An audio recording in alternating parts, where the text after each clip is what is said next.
नमस्कार दोस्तों, मैं राज। लग रहा है कि दिल्ली में ईडी की कार्रवाई के बाद का दूसरा चरण शुरू हो गया है।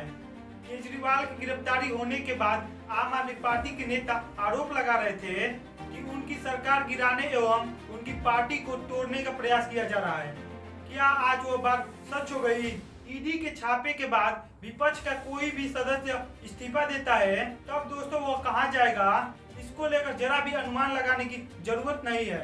अभी तक के रिकॉर्ड के अनुसार या तो वो सीधे बीजेपी में जाएगा या वो बीजेपी के सहयोगी दल में जाएगा, नहीं तो वो कुछ दिनों का इंतजार करेगा। दिल्ली के पटेल नगर के विधायक राजकुमार नंदन ने मंत्री पद के साथ साथ विधायिका से और पार्टी की सदस्यता से इस्तीफा दे दिया। राजकुमार नंदन को अब अपनी पार्टी भ्रष्टाचार में डूबते हुए नजर आ रही है और इतनी डूबी हुई नजर आ रही है कि वो अपने विधायक के पद से भी इस्तीफा दे दिए। लेकिन आज मैं बहुत व्यथित हूँ, इसलिए आप लोगों को मैं अपना दुख साझा करने आया हूँ।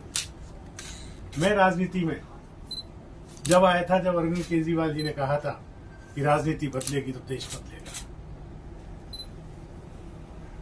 लेकिन आज बड़े अफसोस के साथ कहना पड़ रहा है कि राजनीति तो नहीं बदली, लेकिन राजनेता बदल गए। आम आदमी पार्टी का जन्म ही भ्रष्टाचार के खिलाफ आंदोलन से हुआ था, लेकिन आज ये पार्टी खुद भ्रष्टाचार के दलदल में फंस चुकी है। मेरे लिए मंत्री पद पर रहकर इस सरकार में काम करना असहज हो गया है। मैं अब इस पार्टी, इस सरकार और अपने मंत्री पद से इस्तीफा दे रहा हूं, क्योंकि मैं इन भ्रष्ट आचरणों में अपना नाम नहीं जुड़वाना चाहता। मैं नहीं समझता कि हमारे पास शासन करने की कोई नैतिक ताकत बच गई है। ईडी के छापे के बाद विपक्षी दल में भागदौड़ मचने की जो पैटर्न है, उसमें कोई अपने नेता को लेकर और कोई सरकार पर आरोप लगा दे तो कोई भी हैरानी की बात नहीं है दोस्तों। राजकुमार आनंद वो पहले नहीं है, उनसे भी पहले कई लोग कई दलों में ऐसे कर चुके हैं। यही वो राजकुमार आनंद थे जिनके घर में और अन्य दफ्तरों में नवंबर के महीने में ईडी का छापा पड़ा था। तब बीजेपी इनका इस्तीफा मांग रही थी। नवंबर से लेकर 9 अप्रैल तक उन्हें ना तो बाबा साहब की याद आई और ना ही आम आदमी पार्टी भ्रष्टाचार में डूबती हुई। तब का मीडिया रिपोर्ट बताता है राजकुमार आनंद पर हवाला मामले से लेन देन और कस्टम में 7 करोड़ की ड्यूटी नहीं चुकाने के मामले पे रेड पड़ी थी।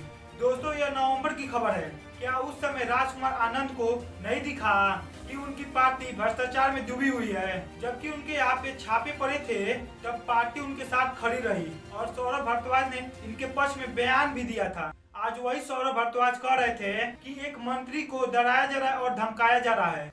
पटेल नगर एक रिजर्व्ड कॉन्स्टिट्यूएंसी है।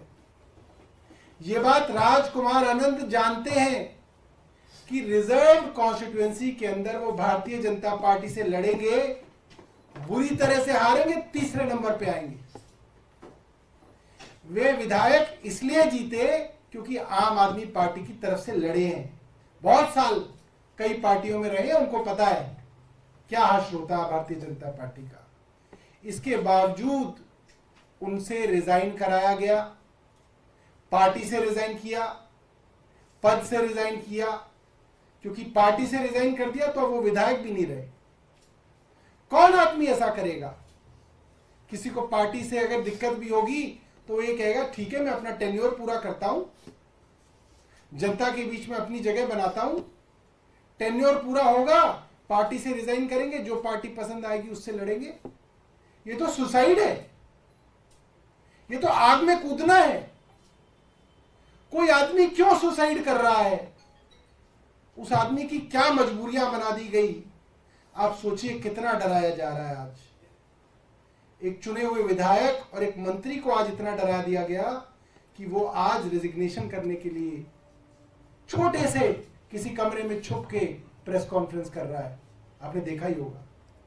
मुझे लगता है कि शर्म आनी चाहिए आज भारतीय जनता पार्टी को कि आज उसने इस देश के प्रजातंत्र की वो हालत कर दी है जिस देश का संविधान बाबा साहब अंबेडकर ने लिखा कि इस देश में लोग आजादी से जिएंगे, आजादी से सवाल पूछेंगे, सरकार से सवाल पूछेंगे। उस देश की हालत आज ये कर दी है कि चुने हुए मंत्री जो है इस तरह से रिजाइन कर रहे हैं। बहुत शर्म की बात। तो दोस्तों क्या राजकुमार आनंद अब बीजेपी में शामिल होंगे? उन पर हवाला एवं कस्टम ड्यूटी में हेरा फेरी के मामले पे ईडी ने रेड डाली थी दोस्तों, लेकिन उस समय बीजेपी ने उनसे इस्तीफा मांगा था, जिसे आज आम आदमी पार्टी ने अपने प्रेस में भी दिखाया। आम आदमी पार्टी और केजरीवाल जी को समझना चाहिए कि आज धरने और ड्रामे का समय नहीं है, आज अपने दायित्व को निभाने का समय है, जांच में हिस्सा बनने का समय है, विक्टिमहुड कार्ड नहीं भ्रष्टाचार का रिपोर्ट कार्ड देने का समय है। और जो पार्टी का जन्म इंडिया अगेंस्ट करप्शन के नाम पर हुआ, आज वो पार्टी आईएसी से हटकर जेएफसी बन चुकी है। जस्टिफिकेशन फॉर करप्शन हो रहा है।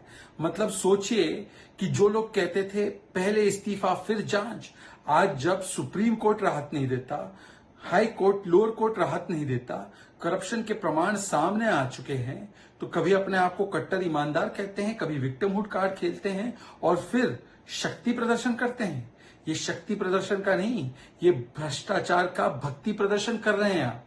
और बताइए कि क्या lower court, high court, supreme court Manish Sisodia, Sanjay Singh, Vijay Nair को राहत नहीं देता तो कोर्ट विद्वेष की भावना से काम कर रहा है, वेंडेटा पॉलिटिक्स कर रहा है।